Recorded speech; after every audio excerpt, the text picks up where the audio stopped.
ইতিমধ্যে তারা আমাদের ব্যাপক জনসমর্থন এবং বাংলাদেশের মানুষের সিদ্ধান্ত দেখে তারা ইতিমধ্যে নানা জায়গায় হামলা মামলা শুরু করেছে। আমরা বলতে চাই, জনমত জরিপ এবং আমরা যে মানুষের ধারে ধারে যাচ্ছি, বাংলাদেশ নতুন বাংলাদেশের জনগণ নতুন বাংলাদেশের অপেক্ষায়। আচ্ছা, আজান হচ্ছে, আমরা 30 সেকেন্ড রয়েছে। আমাদের প্রোগ্রামগুলোতে দেখবেন তাদের স্বতঃস্ফূর্ত অংশগ্রহণ, একই সাথে সমর্থন দিয়ে যাচ্ছে।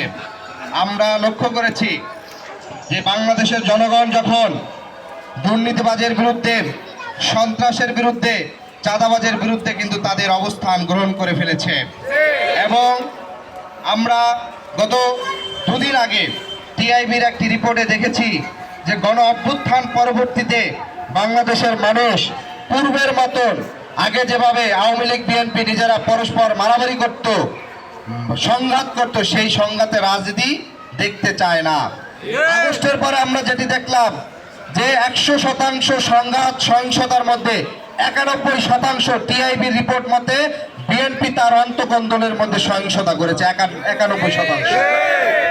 ফলশ্রুতিতে আমরা যেটি বলবো যে এই সহিংসতা রাজনীতিকে বাংলাদেশের মানুষ না বলে, তারা পরিবর্তন চায়, তারা শান্তিকামী চায়, তারা চায় রাজনীতিবিদ মানি এলাকা এলাকায় চাঁদাবাজির ব্যবস্থা না করা, রাজনীতিবিদ মানি এলাকার সন্ত্রাসীদেরকে প্রতিপালন না করা।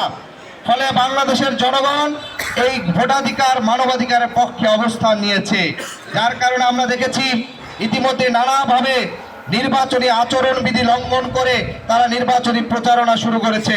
গতকাল কামারপাড়ায় স্কুলে পরীক্ষা চলাকালীন সেখানে তারা ঢাকা বিশ্ববিদ্যালয়ের এক ছাত্রনেতাকে এনে প্রোগ্রাম করেছে। ঢাকা বিশ্ববিদ্যালয় থেকে পড়াশোনা করে সে যদি নিজেই এই নির্বাচনী আচরণবিধি লঙ্ঘন করে, স্কুলের পরীক্ষার সময় প্রোগ্রাম করে, তাহলে বাকিদের কি অবস্থা সেটাই বুঝেন।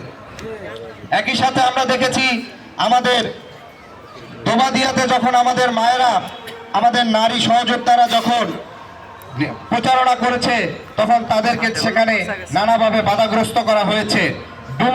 ডুমনি বাজারে 26শে জানুয়ারি আমায় সহ আমার সহযোদ্ধাদের উপর হামলা করেছে।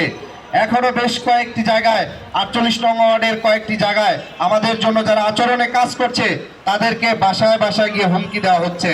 আমরা স্পষ্ট করে বলতে চাই, আপনাদের হুমকি ধমকিতে আমাদের মায়েরা, বোনেরা, আমাদের সহযোদ্ধারা যারা কাজ করছে তারা এক পাও পিছু হটবে না।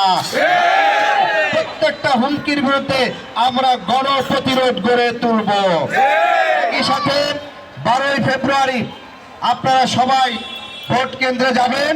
সেই ভোট দিয়ে রেজাল্ট ঘোষণা না হওয়া পর্যন্ত আপনারা অবস্থান নেবেন, যাতে কোনো সন্ত্রাসীরা ভোট কেন্দ্রে বিশৃঙ্খলা করে সাধারণ মানুষকে যেন ভোটদান থেকে বিরত রাখতে না পারে।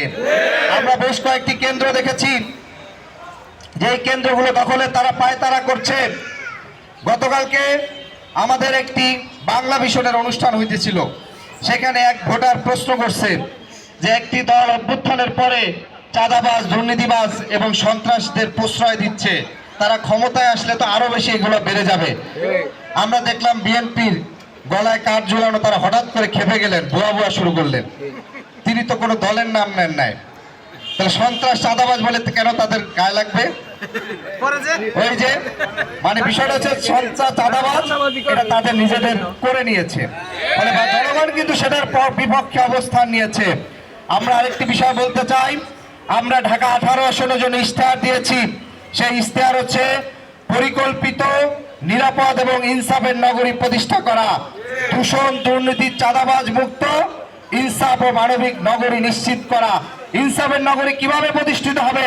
প্রতিষ্ঠিত হবে এই ঢাকা 18 আসনের যে 14টি ওয়ার্ড আছে, প্রত্যেকটি ওয়ার্ডের নাগরিকরা সমান নাগরিক সেবা এবং অধিকার যখন পাবে তখন এটি ইনসাফ প্রতিষ্ঠা হবে। আমরা দেখি যে বৃহত্তর উত্তরার ওই উত্তরা মডেল টাউন কিংবা উত্তরার ওই অংশটুকু যতটুকু উন্নতি, রাস্তাঘাট যত ভালো, বিদ্যুৎ, গ্যাস, পানি যতটা ভালো পায়, এই অঞ্চলের মানুষ উত্তর খান, দক্ষিণ খান, বিমানবন্দর সহ এই জায়গার মানুষ কিন্তু সেই নাগরিক সেবা পান না। এখানের মায়েরা গ্যাসের সংকটে রান্না করতে পারেন না, সকালে স্কুলে বাচ্চারা গেলে তাদের জন্য খাবার তৈরি করে দিতে পারেন না, ফলে মায়েদের অনবরত কষ্ট হতে থাকে। একই সাথে আমরা দেখি যে এই ওয়ার্ডগুলোতে 2018 সাল থেকে হোল্ডিং ট্যাক্স দেওয়া হচ্ছে, অথচ গ্যাসের বিল নেওয়া হচ্ছে, কিন্তু গ্যাসের সেবা তারা পাচ্ছেন না। আমাদেরকে ইনসাফ প্রতিষ্ঠা করতে হলে এই প্রত্যেকটি ওয়ার্ডে নাগরিক সেবা আমাদের নিশ্চিত করতে হবে। আমরা